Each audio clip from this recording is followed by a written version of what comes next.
안녕하세요, 여러분. 저는 평범한 가정을 꿈꾸었던 한 여자입니다. 아이도 없이 알콩달콩하게 남편과 인생을 살고 싶었는데 참 그것조차 어려운 일이라는 걸 깨달았어요.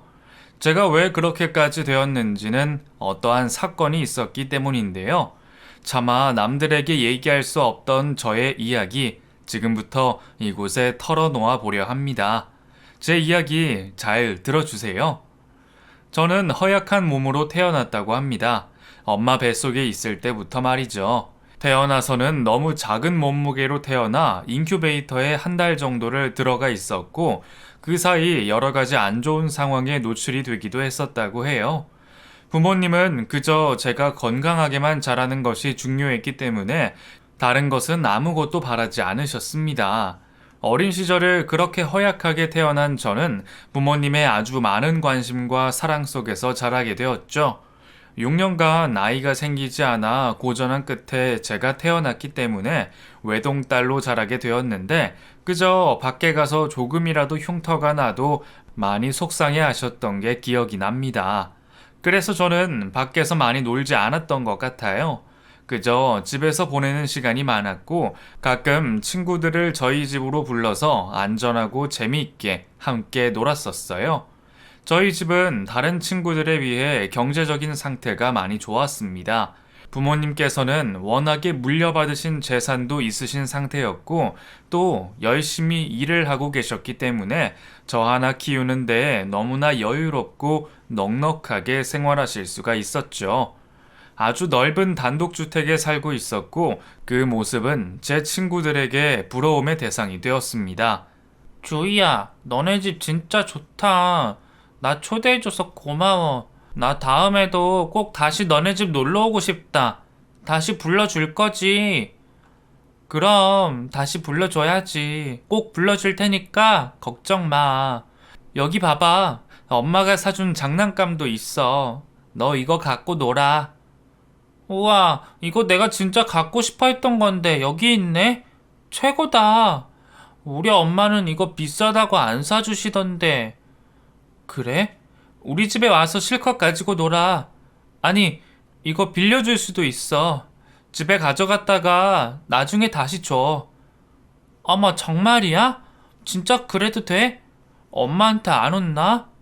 주희, 너는 정말 부럽다, 야. 친구들은 저를 많이 부러워했고, 저는 아낌없이 친구들에게 베풀었습니다. 부모님 역시 몸이 약한 저와 친하게 지내주는 제 친구들에게 무한의 사랑을 베풀어 주셨고, 정말 잘해주셨던 기억이 나요.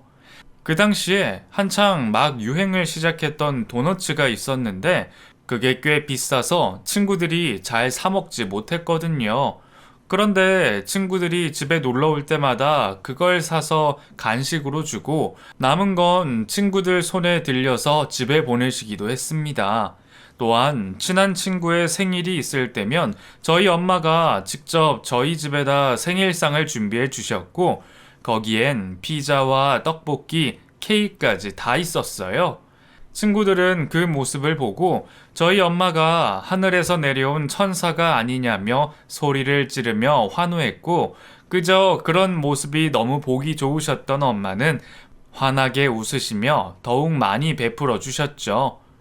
세상에서 하나밖에 없는 귀한 딸이 몸이 허약해서 밖에서 제대로 뛰어놀지도 못하고 있으니 그걸 보는 엄마의 마음이 오죽하셨겠어요. 그러니 친구들이 집에 놀러 오는 것을 엄청나게 좋아하셨던 것 같아요. 혹시나 제가 친구들 사이에서 잘 어울리지 못하고 따돌림을 받을까봐 걱정도 많이 하셨다고 해요. 저는 태어날 때부터 심장 쪽이 좋지 않았다고 해요. 엄마가 조산을 하셔서 8개월 만에 세상에 태어났고, 그것 때문에 엄마는 평생을 제게 미안하다는 말씀을 달고 사셨습니다. 그러니 이런 제가 밖에 나가서 뛰어놀다 다치기라도 할까봐 항상 노심초사하고 계셨었죠. 엄마 아빠의 마음이 이해가 갑니다. 부모님은 가진 재산도 많으셨고 너무나 온화한 인품을 가지고 계셨는데 다만 딸인 제가 거기에 부응하지 못하는 것 같아 저도 늘 가슴이 아팠었어요. 나이가 한두 살 먹을수록 저는 점점 저 자신에 대한 생각을 많이 했었어요. 몸이 허약하다 보니 무슨 일을 할 때에도 사람이 소극적인 모습이 되고 다른 친구들처럼 태권도도 다니고 싶고 테니스 같은 것도 배워보고 싶었지만 조금만 많이 뛰고 그러면 숨이 헐떡거리는 것이 너무 두려워서 도전해보지는 못했어요. 거기에 부모님은 항상 저의 건강에 대해서 많은 걱정을 하고 계셨기 때문에 저 스스로가 많이 위축되었던 것도 사실이에요. 뭔가 해보고 싶다는 말씀을 드렸을 때 걱정을 많이 하시니 너무 무서웠거든요. 엄마, 나도 민주 따라서 태권도 다니고 싶어. 발차기 하는 거 너무 멋있더라. 어머, 주희야, 안 돼. 너는 몸이 약해서 그렇게 과격하게 뛰다가 다치고 그러면 어떡하려 그러니? 엄마 아빠는 네가 다칠까봐 너무 걱정이 되는데. 엄마, 태권도 다닌다고 다 다치는 거 아니던데. 친구들 봐도 하나도 안 다치고 잘 다니고 있고. 주희야, 너는 다른 친구들보다 몸이 약하기 때문에 친구들하고 똑같다고 생각하면 안 돼. 주희 아프면 엄마 아빠 어떻게 살라고 그러니? 우리 하나밖에 없는 소중한 내 딸. 그럼 나는 운동도 못하는 거야? 아니야, 주희야. 조금 크면, 조금 더 커서 주희 몸이 단단해지면 그때 가서 운동 시작해보자. 뭐든 주희가 하고 싶은 건 다 할 수 있을 거야. 그러기 위해서는 지금부터 잘 먹고 잘 자고 해야 돼. 응? 지금은 조금만 참고 지내보자. 그럴 수 있지? 우리 주희. 알았어, 엄마. 엄마의 걱정에 저는 마지못해 대답했었습니다. 누구보다 저를 아끼고 사랑하시는 부모님의 마음을 잘 알고 있었기 때문이죠. 운동 대신 저는 음악과 미술을 비롯해서 과학교실과 바둑까지 안 배워본 것이 없었어요. 제가 공부 쪽으로 성공하길 바라는 마음은 아니셨지만 외동딸인 제게 최대한 모든 것들을 다 해주고 싶어 하셨거든요. 엄마는 직접 자동차를 운전하셔서 저를 태워 다니며 기다려 주셨고 학원 선생님들께도 맛있는 간식과 커피를 사다 드릴 만큼 온 정성을 베푸셨습니다. 그래서인지 선생님들은 저를 너무나 아껴주셨던 기억도 나요. 저는 워낙에 말도 별로 없고 조용한 스타일이었는데 가만히만 있어도 선생님들은 저를 많이 예뻐해 주셨습니다. 그 덕분에 질투심이 많았던 한 친구에게 미움을 받았던 기억도 나네요. 그날도 어김없이 엄마는 간식을 한 보따리 사서 학원 선생님께 드렸는데 그런 모습을 한 친구가 몇 번이나 봤었거든요. 그런데 그날은 그 친구가 선생님께 많이 혼이 났었고 저는 가만히 있었는데도 착하고 예쁘다는 칭찬을 해주셨답니다. 그러자 그 친구는 참고 있던 말을 모조리 내뱉어서 저를 당황하게 만들었어요. 선생님은 왜 쟤만 예뻐해요? 주희 말이에요. 주희네 엄마가 간식 맨날 사줘서 그런 거예요? 뭐? 너 이 녀석 어디서 선생님한테 그런 버르장머리 없는 말을 하는 거야? 어? 선생님이 그런 사람으로 보여? 맞잖아요. 벌써 간식을 몇 번이나 받으셨는데. 그래서 쟤는 별로 잘하지도 못하는데 많이 예뻐하시는 거 아니냐고요. 저 다 봤어요. 쟤네 엄마가 어마어마하게 맛있는 거 싸오고 하시는 거예요. 이 녀석이 정말? 너 그러면 엄마한테 전화 드린다? 선생님을 어디 그런 사람으로 보고. 주희는 얌전하게 자기 할 일을 열심히 하고 그러니까 그런 거지. 선생님이 왜 주희만 예뻐한다고 생각해? 너한테도 얼마나 잘해줬는데. 저한테 언제 잘해주셨다고. 저는 맨날 발표도 잘하고 숙제도 잘해오고 단 한 번도 결석한 적도 없는데. 이 녀석이 그래도 계속 이럴 거야? 어? 너 진짜 혼나볼래? 선생님은 그 친구의 말에 몹시 화가 나셨고 듣고 있던 저도 몹시 당황했습니다. 그리고 나머지 수업 시간은 그 친구를 혼내시는 걸로 모든 시간을 보내셨죠. 학원 시간이 끝나고 집으로 가려고 나오는데 그 친구가 뒤에서 저를 툭툭 치더라고요. 야, 니네 집이 잘 살면 얼마나 잘 사냐? 니네 엄마가 간식 사다 나르고 하니까 네가 엄청 뭐를 잘하는 것처럼 생각하나 본데 넌 공부도 별로고 운동도 별로고 다 별로야. 알아? 그러니까 잘난 척 하지 마. 내가 언제 잘난 척을 했다고 그래. 난 그냥 가만히 있었는데. 친구들 불러서 집에서 맨날 파티하고 돈 쓴다고 하던데 그런다고 그 친구들이 다 너 좋아할 것 같냐? 뒤에서 욕하는 애들이 얼마나 많은데 너네 집 잘 산다고 잘난 척 그만하라고. 친구의 말에 저는 몹시 당황했습니다. 단 한 번도 저는 그런 식으로 생각을 해본 적이 없었거든요. 그 친구는 저를 직접적으로 알지는 못하고 저희 집에 자주 놀러 오던 친구와 친한 관계에 있는 친구였거든요. 그래서 저희 집에는 단 한 번도 놀러 온 적도 없고 그냥 같은 학원을 다녔기에 지나가면서 인사를 했던 게 전부인데 제게 이런 말을 하다니 너무 충격적이었어요. 그러면서 한편으로는 많은 생각이 들더라고요. 겉으로는 저희 집에 와서 이것저것 다 먹고 장난감도 빌려가고 또 학용품 같은 것들을 제가 나누어 주기도 했었는데 그런 것들이 좋아서 제게 친한 척을 한 것은 아닐까 하는 생각을 하게 되었습니다. 그러지 않기를 바랬었지만 정말 그런 생각을 갖고 있었다면 저는 정말 너무나 슬플 것 같거든요. 그날 이후 큰 충격에 빠진 저는 친구들을 이전처럼 집에 자주 데려오지 않았답니다. 혹시나 하는 두려운 마음이 들었기 때문에요. 아니면 좋겠지만 소심했던 저로서는 그 친구의 말을 신경 쓰지 않을 수가 없더라고요. 그렇게 그날의 사건 이후로 저는 이전처럼 잘 지내지는 못했던 것 같아요. 때마침 중학교를 들어가는 때라서 부모님은 저를 위해 이사도 한번 해주셨고 새로운 곳에서 새로운 친구들을 사귀라고 다독거려 주셨죠. 아무리 그래도 예전만큼은 아니었던 것 같아요. 중학생이 되고 나서부터는 친한 친구 2명 정도하고만 관계를 지속했고 나머지 친구들하고는 별로 친하게 지내지는 못했습니다.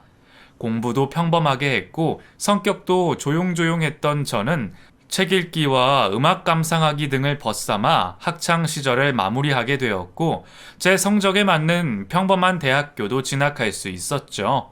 부모님은 저만 원한다면 유명한 고급 과외도 시켜주시고 좋은 대학을 보낸다고 장담하는 대형 입시 학원도 보내주신다고 하셨지만 저는 이상하게 그런 것에 욕심이 별로 없더라고요.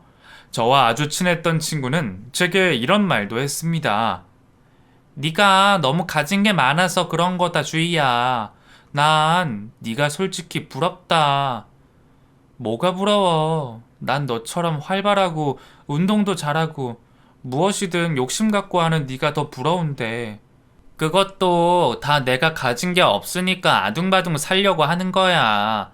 난 동생들 2명에 위로 언니 1명까지 있어서 너처럼 학원도 마음대로 못 다니고 하고 싶은 것도 마음대로 못 하잖아. 그러니까 나 좀 봐달라고 부모님한테 보여주는 거지 뭐. 그래도 넌 나보다 성적도 좋잖아. 난 그냥 너처럼 부모님이 다 해주는 집안에서 살았으면 좋겠다고 생각이 들더라. 난 평생 절대 갖지 못할 거니까. 부럽다 부러워 주의. 그 대신 남들한테 너무 니네 집안 얘기는 하지 마. 세상에 나쁜 애들도 많아서 혹시나 너를 질투하는 애들도 있을 테니까. 알았지? 정말 친한 찐친으로서 충고해 주는 거야. 알았다, 알았어. 고맙다, 내 친구. 친구의 말을 듣고 저는 제 자신을 조금은 숨겨보는 것이 좋겠다고 생각이 들더라고요. 그 옛날에도 저를 질투하면서 몹시 당황하게 만든 사건도 있고 하니 친구의 말에 신뢰가 갔었습니다. 대학생이 되고 연애도 한번 하게 되었는데 그때 만났던 남친은 저와 비슷한 성향의 사람이었어요. 조용하고 책 읽는 것을 좋아했으며 밖에서 따로 활동적이게 생활을 하지 않았었기에 저와 데이트 코드가 매우 비슷했죠. 저는 그런 그 남자와 천생연분이라고 생각하고 즐겁게 연애를 즐겼었는데 사람이 또 그게 그렇게 되지가 않더라고요. 저와 남친은 너무나 좋아하고 그랬었는데 뭔가 타이밍도 맞지 않은 것 같고 군대 문제도 있고 하니 약간씩 어긋나기 시작했어요. 그리고 그 당시에 제가 몸이 좀 좋지 않고 허약했었는데 남친은 결국 그런 저보다는 활동적이고 운동을 좋아하는 여자에게 호감을 느끼는 것 같았습니다. 운동이 필요하다고 생각해서 나간 자전거 동호회에서 남친은 새로운 여자를 만났는데 저와는 정반대의 매력을 가진 사람이었고 결국 그것이 저희를 헤어지게 만들더라고요. 남친이 양다리를 걸친 것은 아니었지만 허구한 날 그 여자에 대해서 긍정적인 얘기를 많이 했고 주말에도 그녀가 있는 자전거 동호회에 나가는 것을 보고 더 이상 이 남자를 붙잡아 두는 건 아니라고 생각이 들었습니다.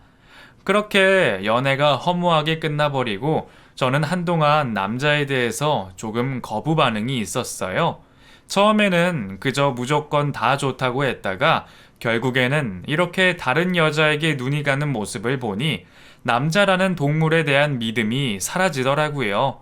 굳이 남자친구가 없어도 이 인생이 크게 힘들 것 같지도 않았고요. 그리고 제가 남친과의 이별 후 힘들어하자 부모님은 늘 제게 말씀하셨습니다. 주희야, 그까진 남자 하나 없으면 어떠니? 남자 없어도 인생 할 것도 많고 재미도 많아.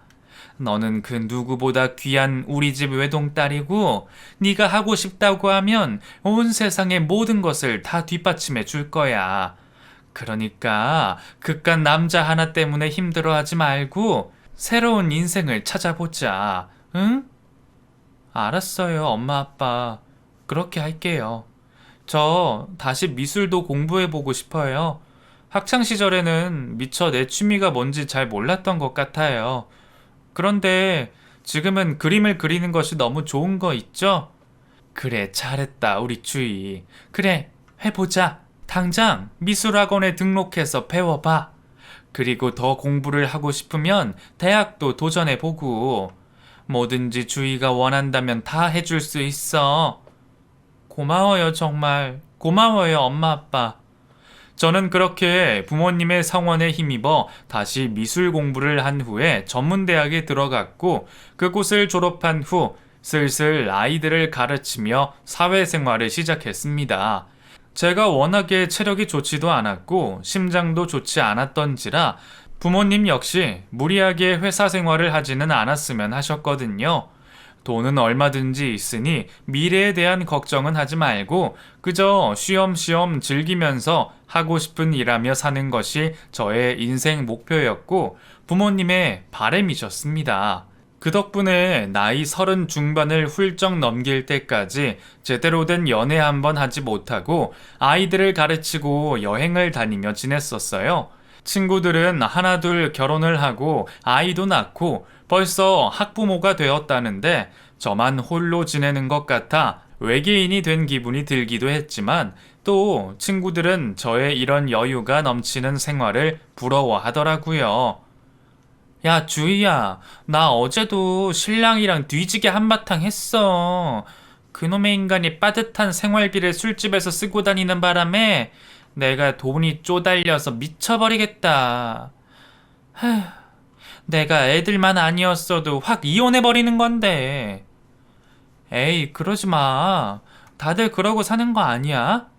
토끼 같은 자식들 두고 어떻게 그런 말을 해. 그러지 마. 주희야, 난 네가 정말 부럽다. 부모님이 경제적인 뒷받침 다 해주시고 잔소리도 하나도 안 하시고 그냥 편하게 하고 싶은 것만 하고 살라고 하시니 얼마나 좋냐. 넌 꼭 나 같은 삶 살지 마라. 그러려면 결혼을 하면 안 돼. 알았지? 절대로 결혼하지 마. 알겠어. 나도 결혼 생각도 없고 남자도 없고 그러니까 너무 걱정하지 마. 친구들의 부러움을 사며 화려한 싱글로 세월을 보내고 있던 어느 날 저는 우연히 제가 가르치던 원생의 어머니를 만나게 되었습니다. 그날은 그 원생이 친구들과 좀 큰 말다툼을 일으켰고, 그것 때문에 그 어머님이 저를 찾아오셨거든요. 이사 온 지 얼마 되지 않아 주변에 친구도 별로 없었고 낯설어 하던 그 아이는 지난날에 대한 상처가 있는 것인지 무슨 말만 하면 날카롭게 날이 선 말로 친구들을 대하더라고요. 그런 모습을 본 친구들 역시 가만히 있지는 않았고요. 그러다 보니 싸움이 일어날 수밖에 없었는데요. 그 원생의 어머니를 만나서 자초지종을 듣고 나니 왜 그렇게 아이가 상처가 많았는지에 대해 알게 되겠더라고요. 부모님은 이혼한 지 2년 정도가 되었고 최근까지 아빠와 함께 살던 딸을 자기가 데려왔다고 하셨습니다. 그로 인해 모든 것이 변하고 낯설게 느껴지는 딸이 사춘기가 찾아온 것이라고 하는데 그 말을 들으니 정말 가슴이 아프더군요. 어린 마음에 얼마나 상처가 되었겠어요. 부모님이 함께하지 않는다는 사실은 그 어느 누구에게도 참기 힘든 일이잖아요. 저는 마음을 다해서 그 친구가 잘 되기를 바래주었고, 제게 미술을 배우는 몇 달간 정말 최선을 다해서 가르쳐 줬습니다. 그렇게 몇 달이 지나고 그 친구는 엄마의 직장 문제로 다시 다른 곳으로 이사를 간다고 하더라고요. 그저 병원에서 근무한다고만 들었지 그 어머니에 대해서 자세하게 알지는 못한 상태로 그 아이를 떠나보냈습니다. 그리고 시간이 흘러 그로부터 1년 후쯤 제게 미술을 배우러 찾아온 한 남자가 있었는데요. 저보다 5살이나 나이가 많았고 조용한 성격과 자상한 말투를 가지고 있던 그 남자는 여러 가지로 가슴 아픈 일이 한 번에 왔다고 하며 그림을 그리면서 지금의 상황을 좀 안정시키고 싶다고 하더군요. 제가 운영하던 곳은 아주 작은 교습소인지라 한 번에 아이들이 많이 오지는 않고 좁은 공간이었는데 그 남자는 늘 일을 마치고 저녁 7시가 넘어서 수업을 받으러 왔었고 양손에는 늘 간식거리들이 가득 들려 있었습니다. 선생님, 한참 배고프실 시간이시죠? 이거 요 앞에서 팔길래 사와봤는데 입맛에 맞으실지 모르겠습니다. 어머, 또 사오셨어요? 괜찮아요, 저는. 정말 저는 괜찮으니까 앞으로는 빈손으로 오세요. 아니요, 저 같은 늙은 학생도 받아주셔서 제가 너무 감사해서 그래요. 그냥 제가 하고 싶어서 그런 거니까 제발 이것만은 거절하지 말아주세요. 아니, 그래도 매번 이렇게 사오시면 부담이 되실까봐. 그 남자는 제게 늘 미안하고 감사하다며 한없이 베풀어 줬고 몇 달간이나 지속된 행동에 저는 조금씩 그 사람에 대해 마음이 열리고 있었나 봅니다. 하루는 얼굴 표정이 너무 좋지 않아 보여 무슨 일이 있냐고 물었더니 자신의 딸이 다시는 자신의 얼굴을 보지 않는다고 말을 했다며 눈가가 촉촉해지더라고요. 괜찮으세요? 어머나, 얼마나 속상하시겠어요. 시간이 지나면 아빠에 대한 소중함을 다 알게 될 거예요. 제가 괜한 말씀을 드려서 분위기만 무겁게 만들었나 봅니다. 이 못난 남자 말 들어주시느라 고생이세요. 아이고, 별 말씀을요. 저도 가끔 제 이야기도 하고 그러는걸요, 뭘. 걱정 마세요. 이렇게 착하고 좋으신 아빠니까 따님이 반드시 알아줄 거예요. 그 남자에게 이런 위로의 말을 건네고 저는 그날 밤 계속 그 남자가 생각이 나서 잠을 설쳤습니다. 이상하게 왜 자꾸 그런 애딸린 이혼남의 얼굴이 떠오르는지 모르겠더라고요. 그냥 단순하게 동정심이라고만 하기에는 뭔가가 더 남아있는 것 같은 그런 느낌이 들더라고요. 자꾸만 생각하지 않으려고 했는데도 이상하게 계속 생각이 났고 그 남자가 다시 수업을 받으러 오는 날만을 손꼽아 기다리게 되었습니다. 그리고 그 다음 주가 되어 나타난 그 남자의 손에는 장미꽃 한 다발이 들려 있었고 자신의 말을 들어주어 고맙다며 제게 그 꽃을 건네주더군요. 순간 저는 제 심장이 터져나가는 줄 알았습니다. 심장이 벌렁벌렁거려서 도저히 마음을 가라앉힐 수가 없더라고요. 이게 도대체 무슨 일인지, 그동안 남자에 대해 별 관심도 없던 제가 왜 이러는지 생각할수록 이상했어요. 하지만 사람의 감정은 마음대로 조절할 수 없다고 하잖아요. 한번 그렇게 그 남자에 대한 마음이 생긴 이후부터는 절대로 마음이 가라앉혀지지가 않았습니다. 제 마음을 눈치챈 건지 아니면 그 남자도 저를 마음에 두고 있었던 건지 수업을 받으러 온 그 남자와 저는 수업도 하지 않은 채 밥을 먹으러 밖으로 나갔고 그것이 곧 저희의 첫 번째 데이트가 되었습니다. 결혼에 대한 생각이 단 10%도 없었는데 갑자기 제 마음을 떨리게 하는 남자로 인해서 정말 여러 가지 생각이 들더라고요. 나이도 많아서 아이를 낳을 수 있을지 없을지도 모르는데 괜찮을까 하는 생각에서부터 딸아이가 있는 걸 보니 이혼남인 것 같은데 나중에 혹시 그 남자의 아이를 데려와서 키울 일은 없을까 하는 생각까지 정말 오만 가지 생각을 다 하고 지냈던 것 같아요. 그 남자는 너무너무 좋은데 상황이 좋지 않으니 저는 사랑을 하면서도 무척 힘들었답니다. 그 남자 역시 저를 만나는 것 자체가 너무 미안하다며 말했죠. 주희씨, 당신 같은 멋진 사람이 나를 만나고 있다니 나는 아직까지도 믿어지지가 않아. 나는 결혼도 했었던 사람이고 아이까지 있는 사람인데 이렇게 멋진 여자를 만나도 되는지 모르겠어. 너무 과분한 이 사랑을 하는 것이 너무 이기적인 걸까? 그러지 말아요. 나 그렇게 멋진 여자 아니에요. 그냥 몸이 허약한 평범한 여자예요. 그러니까 너무 그런 죄책감 같은 거 가지지 말아요. 알았죠? 그냥 우리 마음 가는 대로 해요. 우리 마음이 제일 중요한 거잖아요. 어떻게 해야 당신에게 이 은혜를 갚을 수 있을까? 내가 더 많이 사랑하고 내가 더 많이 아껴줄게. 내가 못난 부분까지 다. 내게 당신은 정말 천사야. 근데 당신 아이는 지금 엄마랑 살고 있는 거죠? 혹시 앞으로는 어떻게 되는지 물어봐도 되나요? 그럼 물어봐도 되지. 사실 아이는 처음엔 나랑 조금 살다가 다시 엄마한테 갔어. 내가 일하면서 아이를 혼자 챙기려니까 너무 힘이 들더라고. 누나가 많이 도와주긴 했지만, 그래도 그게 엄마의 사랑이랑 같을 수는 없잖아. 앞으로 아이는 애엄마가 양육할 거야. 난 그저 양육비만 열심히 보내주면 돼. 아, 그렇군요. 그래요. 알았어요. 얘기해줘서 고마워요. 그 남자와 저는 그렇게 서로를 소중하게 여기며 깊은 사랑을 나누게 되었죠. 그리고 얼마 지나지 않아 딸의 연애 소식을 눈치챈 부모님은 제게 어떤 남자냐고 추궁을 하셨고 저는 차마 애딸린 이혼남이라는 말씀을 드리지 못한 채 그저 남친을 소개시켜 드렸습니다. 딱 그 남자 한 명만 봤을 때는 꽤 괜찮았었어요. 나이는 조금 있었지만 나이보다 어려 보이는 동안 외모에 자신을 깔끔하게 잘 가꾸었고 말투나 행동에 겸손이 묻어나는 사람이었거든요. 더욱이 개인 사업을 하고 있는지라 경제적으로 직장인보다 여유도 있었으니 별로 문제될 것은 없었답니다. 죄송한 마음은 가득했지만 차마 부모님께 말씀드릴 수 없어 총각이라고 남친을 소개시켜 드렸고 저희는 서로 양가의 어른들께 인사를 나누며 더욱 깊은 관계로 발전하게 되었어요.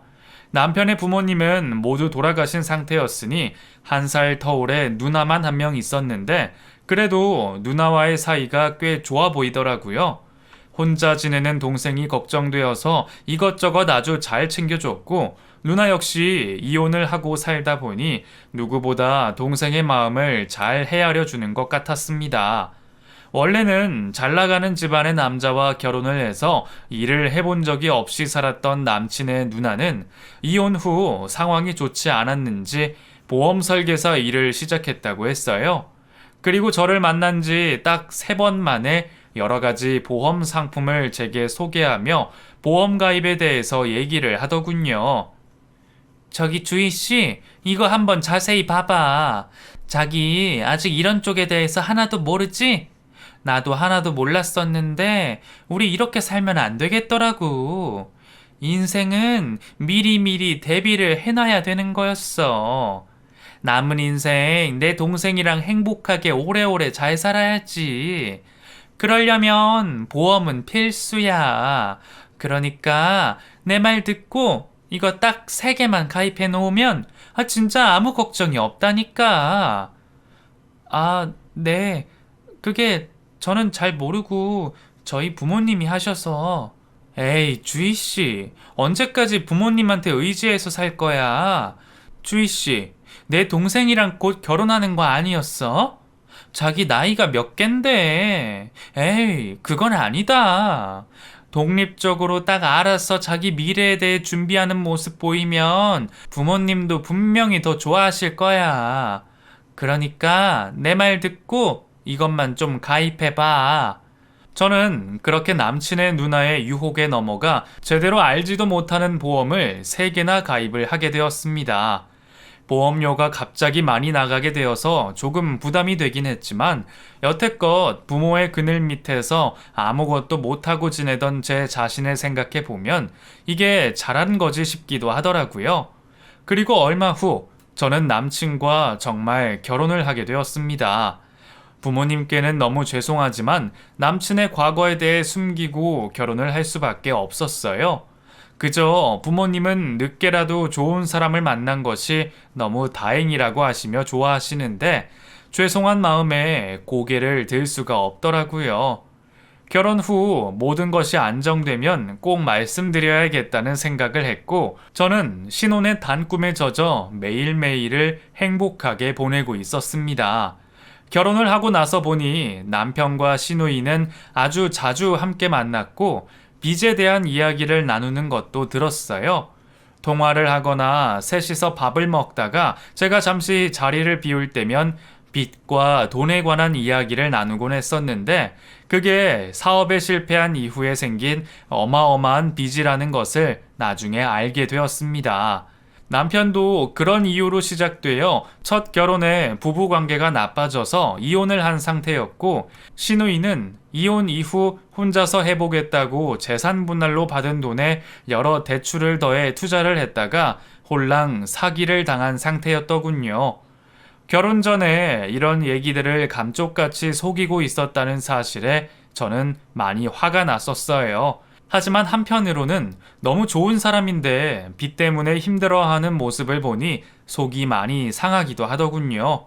저도 나름대로 열심히 고민을 했었습니다. 부모님이 경제적인 능력이 있으시다 보니 부모님께 손을 벌려서 당장에 급한 불을 끌까라는 생각도 했었고 제 몫으로 해주신다던 제주도의 땅을 팔아서 빚을 갚아줄까라는 생각도 해봤어요.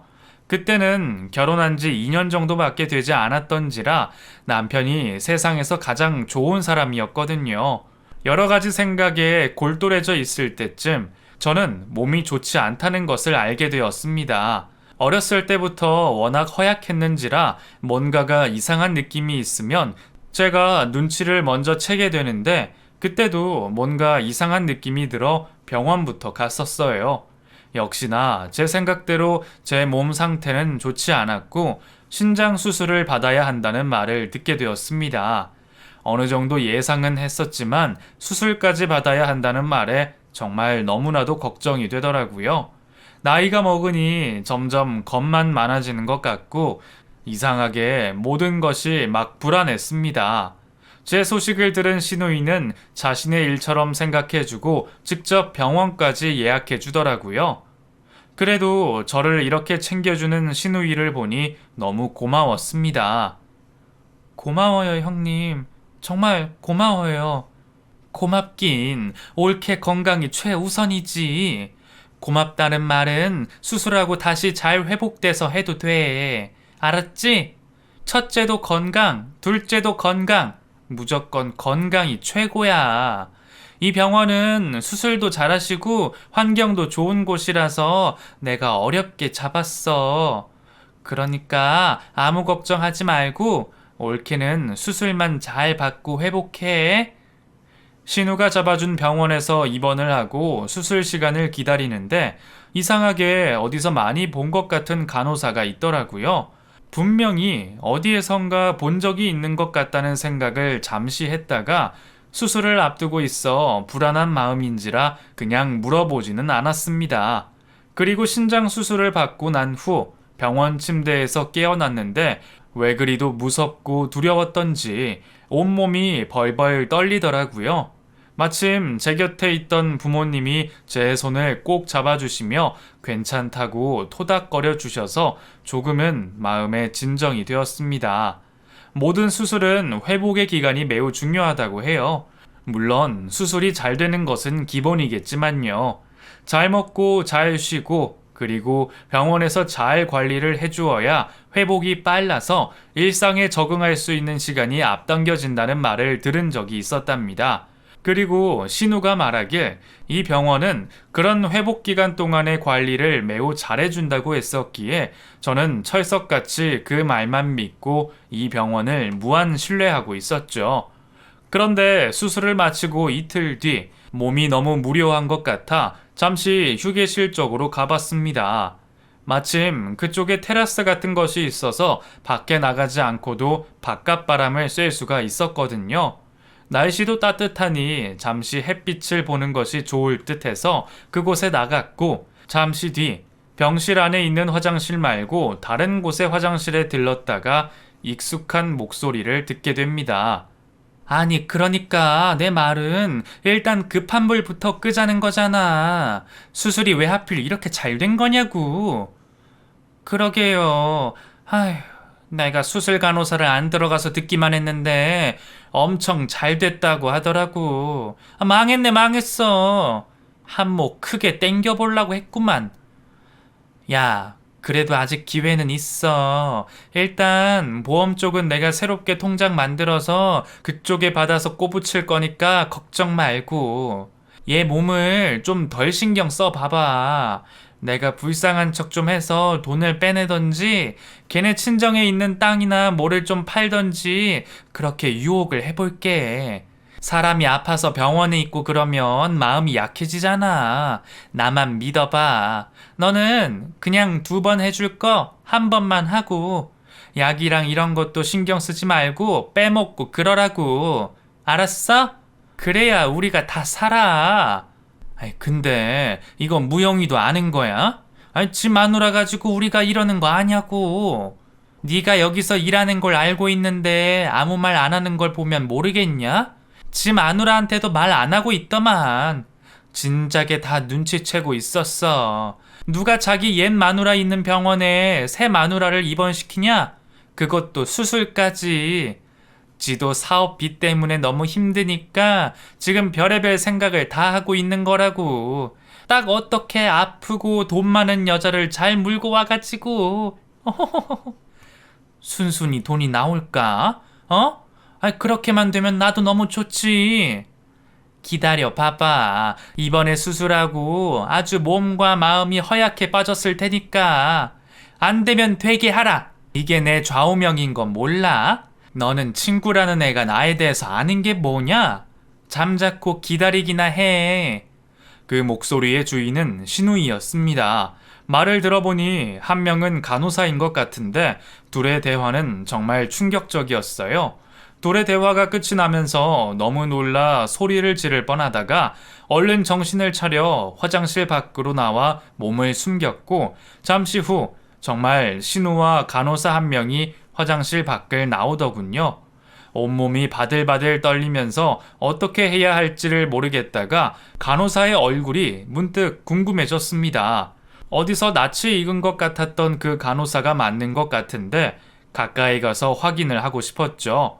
화장실 밖으로 나와 자신의 갈 길을 가는 간호사를 몰래 따라갔고 잠시 후 간호사의 얼굴을 아주 가까이에서 확인할 수 있었습니다. 그리고 그 순간 저는 간호사가 예전에 제가 잠시 가르쳤던 원생의 엄마라는 것을 알 수가 있었죠.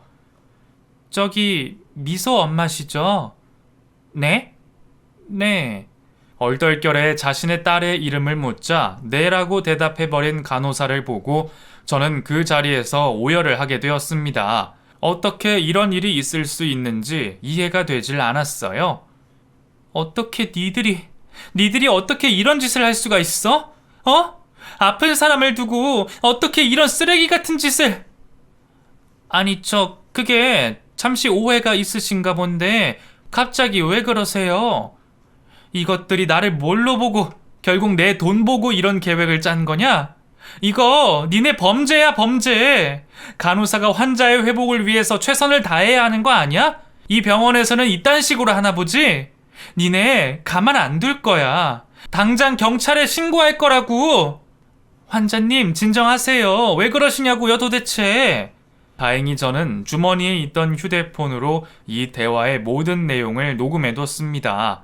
이 증거를 가지고 모든 사람들을 다 고발해버릴 생각만 머릿속에 가득했었죠. 저는 수술을 한 상태라 몸에 기력도 없고 힘도 없어서 그 자리에서 바닥에 털썩 주저앉게 되었고, 그 모습을 본 다른 간호사와 요양보호사분들이 오셔서 저를 부축해 제 병실로 데려가 주었죠. 저는 부랴부랴 부모님께 연락을 드렸고, 잠시 뒤 저를 찾아온 남편에게 뺨을 시원하게 날려줬습니다. 이 나쁜 놈, 너 같은 쓰레기는 인간도 아니야. 알았어? 돈이 아무리 중요하다지만 네 마누라를 이딴 곳에 처박아 두고 니네 누나랑 네 전 마누라가 하는 짓거리를 그냥 가만히 보고만 있어? 이 나쁜 놈아, 인간 같지도 않은 놈아. 아니, 당신 갑자기 왜 그래? 그게 무슨 소리야? 이러지 마. 당신 수술해서 몸도 약한 상태인데 이렇게 화내다가는 큰일 난다고. 큰일은 여기 이곳에 있는 게 더 큰일이다. 간호사라는 네 전 마누라년이 나 제대로 약도 안 주고 관리도 안 해준다고 하더라? 당연히 그러시겠지. 내가 아프고 병들어야 니네가 좋으니까. 내 돈이 그렇게 탐났냐? 우리 집 재산이 그렇게 탐났어? 나는 우리 부모님한테 네 과거까지 숨기고 결혼했는데. 저는 이성을 잃고 고함을 질러댔고, 병실에 있는 사람들과 주변 병실 사람들까지 모두 저희 주위로 몰려들어 수근거리고 있었습니다. 그리고 잠시 후 병원에 도착한 저희 부모님은 이 모든 상황에 대해서 알게 되셨고, 더불어 남편의 과거까지도 모두 알게 되셨죠. 아빠는 이성을 잃고 그 자리에서 남편의 멱살을 잡아 얼굴을 한 대 주먹으로 날리셨습니다. 이 망할 놈의 자식! 이 망할 놈이! 어디서 내 귀한 딸을 네가 감히! 저기 이러지 마세요. 이 손 놓고 얘기하세요. 네? 사돈어른, 뭔가 오해가 있으신 거예요. 오해라고요. 오해라고? 네 년놈들이 감히 내 딸한테 이런 모략을 꾸며? 사람 아프고 병드니까 돈으로만 보이디? 이런 인간 같지도 않은 것들이! 사돈 어르신, 그게 아니고요. 이 병원이 워낙에 신장 수술로 유명한 병원이에요. 그래서 제가 이쪽으로 해준 거고요. 유명한 게 아니라 네 년이 모략 꾸미기 좋은 병원이겠지? 과거 있는 놈 주제 어디서 내 딸한테! 남편의 멱살을 잡고 있던 손을 말려잡으며 신우이는 저희 아빠에게 얼토당토 않은 말로 둘러댔습니다. 저는 도저히 참지 못하고 아까 신우와 그 간호사가 수군거렸던 대화의 내용을 들었어요. 병실 안은 그 두 년의 목소리로 가득 울려 퍼지고 있었죠. 그 자리에서 당장 경찰에 신고를 하신 저희 엄마는 제 옷을 꺼내서 겉옷만 걸치게 한 후 얼른 병원을 빠져나왔습니다. 이런 더러운 곳에 더 이상은 있으면 안 된다, 내 딸. 내 귀한 딸, 어쩌다 이런 꼴이. 엄마 미안해. 정말 미안해. 괜찮다, 괜찮아. 얼른 가자, 얼른 가. 이 엄마가 다 해줄게. 괜찮아. 엄마의 품에 안겨 거의 실신할 정도로 눈물을 흘렸던 저는 잠시 정신을 잃었고 깨어나 보니 다른 병원의 VIP실이었습니다. 원래대로라면 이곳에서 수술을 받고 회복을 했어야 하는 건데 신우가 바득바득 우겨서 잡아준 병원에서 그 꼴을 당한 거였으니 정말 황당하고 기가 막혔죠. 그 병원을 풍비박산 만들어 놓고 경찰 조사까지 받게 한 후 저는 새로운 곳에서 몸을 잘 회복했습니다. 다행히 신장 수술은 잘 되었고 제 몸은 이전보다 더 나은 상태가 되었고요. 경찰 조사에서 조사한 결과 신우와 남편의 전처는 고등학교 동창생이라고 하더군요. 친한 친구 사이였고 이혼 후에도 계속해서 연락을 주고받고 있었다고 합니다.